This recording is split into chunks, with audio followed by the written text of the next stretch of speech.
کیا کہ اس قرآن کو لوگوں نے لیا سب کے لیے اگزامپل کہ آپ صلی اللہ علیہ وسلم کی جو رسالت تھی 23 سال کی، جس میں اللہ تعالیٰ نے اس دنیا میں انقلاب برپا کیا. آپ صلی اللہ علیہ وسلم نے نہیں کیا. کس نے کیا؟ اللہ تعالیٰ نے. خدا پیچھے ہدایات دے رہے ہیں، خدا بتا رہے ہیں کہ یہ اب یہ سوچ رہے ہیں، اب آپ نے یہ کرنا ہے، اب آپ نے یہ کرنا ہے، اب ان کے دل میں یہ ہے، اب آپ چھوڑ دیں، اب عذاب آئے گا. اللہ تعالیٰ بتا رہے ہیں. بالکل. بعد میں ہم لوگوں نے، مسلمانوں نے یہ کیا کہ اس کو ہم نے اپنے اوپر اپلائی کر لیا جی. کہ اب ہم بنیں گے، معاذ اللہ میں تو کہتا ہوں، ہم نے اپنے آپ کو رسالت کے منصب پہ فائز کر لیا کہ ہم دنیا کے لیے بدالت بن کے آئیں گے. اور اسی ماڈل پہ جو 23 سال آپ صلی اللہ علیہ وسلم نے تحریک کی تھی، اس کو ہم نے ایک سیاسی ماڈل کے طور پہ لیا، ایک پولیٹیکل ماڈل کے طور پہ لیا، اور فیصلہ یہ کیا کہ تمام احکامات جو ہیں کفار کو مارنے کے، یہ کرنے کے، فلاں کے، یہ ہم آج کے دور میں اپلائی کریں گے. اس کے نتیجے میں القاعدہ نکلی، بوکو حرام نکلی، اس کے بڑے بڑے نام ہیں. سید قطب صاحب آئے، مودودی صاحب، ہماری ریسنٹ پاس میں مودودی صاحب نے بہت پروپیگیٹ کیا اس کو کہ تمام دنیا میں اسلام کا غلبہ.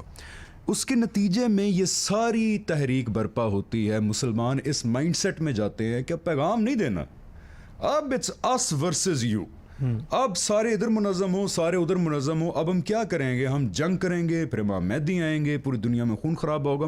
ایک پورا سٹرکچر ہم نے کھڑا کر دیا کانفرنٹیشن کا. اب مجھے بتائیں کہ اس سٹرکچر کی تھوڑی ڈیٹیلز بتائیں اور اس کے نقصانات کیا ہو رہے ہیں اور کیوں یہ غلط ہے. دیکھیے، سب سے پہلی چیز تو یہ ہے کہ مذہب کے بارے میں جب ہم کوئی بات کرتے ہیں نا، تو اس کو مذہبی ٹیکسٹ نے کوالیفائی کرنا ہے. ہم خود سے کچھ نہیں کہہ سکتے. خود سے کہیں تو مذہب نہیں، وہ میرا فلسفہ، میری منطق، میری عقل ہے.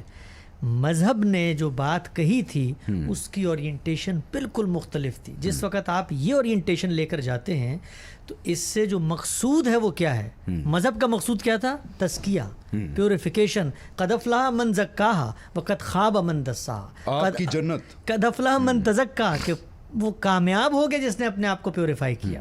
میری پیوریفیکیشن. اچھا، لوگ عام طور پہ کہتے ہیں کہ یہ اصل میں ایک ریئیکشنری تحریک ہے، وہاں اجتماعیت کی بات ہوئی تو اس کو فرد پہ لیا. نہیں بھائی، ریئیکشنری تحریک نہیں ہے.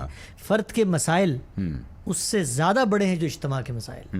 میں غیبت کرتا ہوں، میں جس کو کہتے ہیں سرکشی کرتا ہوں، میں جھوٹ بولتا ہوں، میں تہمتیں باندھتا ہوں، میں جنسی طور پر بالکل بے پرواہ ہو جاتا ہوں، میں لین دین کے اندر بد اخلاقی کو لے آتا ہوں، میری زندگی سراسر حق قتل کرتا ہوں، میں یتیموں کا حق کھاتا ہوں، میں بچوں تک کو ریپ کر دیتا ہوں. یار، میں بچوں کو ریپ کر دیتا ہوں. میرے اندر 500 مسائل ہیں. یہ انسان ہے جو ارد گرد پھر رہا ہوتا ہے. دین اس کو اندر کے مسئلے کو ٹھیک کرنا ہے. یہ انسان ہے جن سے جیلیں بھری ہوئی ہیں. یہ انسان ہے جو معاشرے کے اندر فساد پیدا کرتا ہے.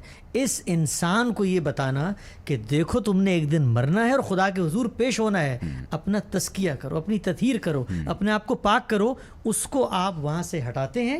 کا یہ بھی ایک مقصد ہے، لیکن اصل مقصد کیا ہے کہ جس کو اللہ نے برداشت کیا ہوا ہے، اللہ نے تو کہا نا بھائی میرے منکر ہے نا، میں نے برداشت کیا ہوا ہے، میں جس کو چاہوں ہدایت دوں اور جس کو چاہوں نہ دوں، میرے ہاتھ میں ہے. لیکن ہم یہ کہتے ہیں کہ نہیں، اللہ تعالیٰ تو جو کام کریں وہ کریں، ہم کیوں نہ یہ کام کر دیں. تو اس کی پیچھے کچھ چیزیں تو آپ نے اس طرح بیان کی، کچھ چیزیں انشاءاللہ آئندہ سیشن میں ان ڈیپتھ زیر بحث لائیں گے.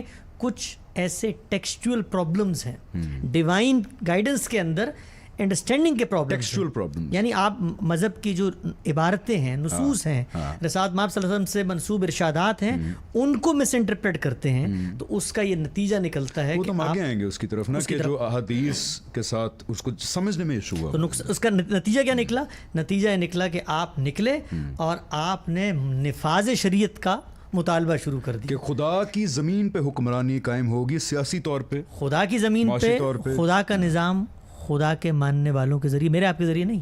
ان کی نظر میں تو اگر ہم ان کی انٹرپریٹیشن کو نہیں مانتے تو ہم تو بزدل لوگ ہیں نا.